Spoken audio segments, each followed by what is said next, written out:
Hey, my first chance back into the cinema since what, Wonder Woman back last summer? God, a fair while ago. And what a hell of a movie to swing back into action with.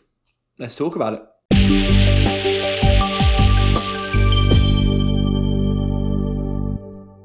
A Quiet Place 2, or A Quiet Place Chapter 2? I don't know, I can't really remember off the top of my head. I was a really big fan of the first one when it came out in 2018. Directed by John Krasinski, starring himself, his wife Emily Blunt, Millicent, Simmonds, and Noah Jupe. It was a smaller scale thriller / horror, debatable, which had a very unique premise that I completely fell in love with. It's safe to say that I went into the sequel with some big expectations and can happily say that for the most part it definitely delivered. Pre-warning, this is a spoiler-free review for this movie, however I will be talking about a lot of things that happened in the previous movie.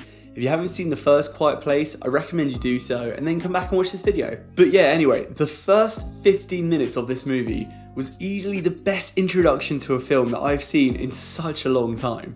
Fuck, I absolutely loved it. The cinematography, the suspense, the great use of sound design and audio. I've also decided that John Krasinski's also got the best please don't make a noise face. In fact, I kind of want to jump on the last thing I just said about the use of audio in this film. We know from the first film that the daughter's deaf and they use this to the movie's advantage to create such a unique feeling through the audio, cleverly jumping back and forth between full sound to absolute silence through interactions with the characters, as if it's passing on the baton from deaf and absolute silence into chaos and loudness. It's really hard to explain it in person, but once you see it, you'll notice that it's just a really clever way to transition from one point of view into another. And also it just ties so well into the fear factor of this film. Knowing that you can't make a sound, but being unable to tell if you are doing so makes it such a clever way to bring suspense into situations. It's so cleverly crafted together that even with this movie going for a bigger plot and a bigger area, there's so many moments in this film where you can just hear a pin drop throughout the whole cinema. The opening sequence acts as a prequel to what we saw in the first movie, but man, I could have watched a whole movie on that event alone. We then jump back into the end of the first film, where, if you recall, ended very abruptly.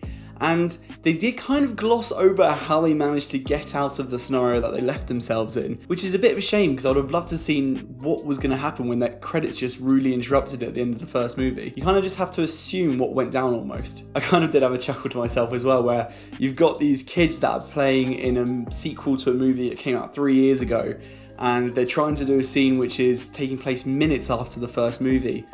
But you can so clearly tell that Noah Jupe has just grown so much since the first film was filmed. They've got him in the same clothes, trying to pretend it's still 2018, but you can definitely tell. And then yeah, we're kind of left with this void where John Krasinski's character was killed off at the end of the first movie. I say void, I don't really mean it like that. To be honest, Emily Blunt could carry this entire movie alone. She's absolutely brilliant in this to watch. I'm basically just trying to segue that we get the addition of the lovely Cillian Murphy, who acts as the replacement for the adult male role in this movie. And to no shock, he's also great to watch in this. Not that he's really got many challenging scenes in this film, but he's just such a great actor all around that he's just entertaining no matter what he's starring in. In fact, I really want to say that it's Millicent, Simmonds and Noah Jupe that knock it out of the park here. This movie really focuses on these two children and their processing and what they're going to do with the information that they learnt at the end of the first film.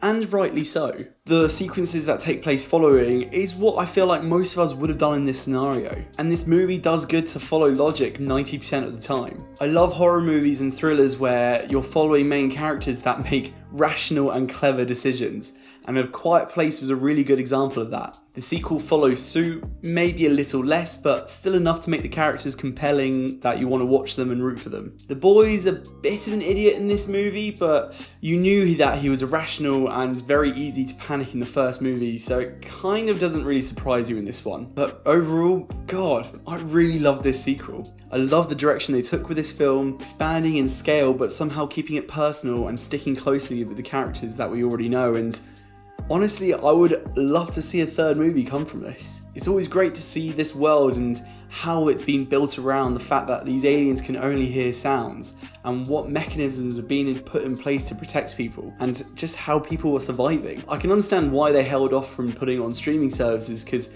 this is a film that justifies being in the big screen. So not only do I fully recommend watching this film, but Also that you should definitely try and see this in cinemas if you can. But yeah, that's enough from me. Thanks a lot for listening, guys. Let me know if you've seen A Quiet Place 2 yet in cinemas and what your thoughts on it were. Let me know down in the comments below.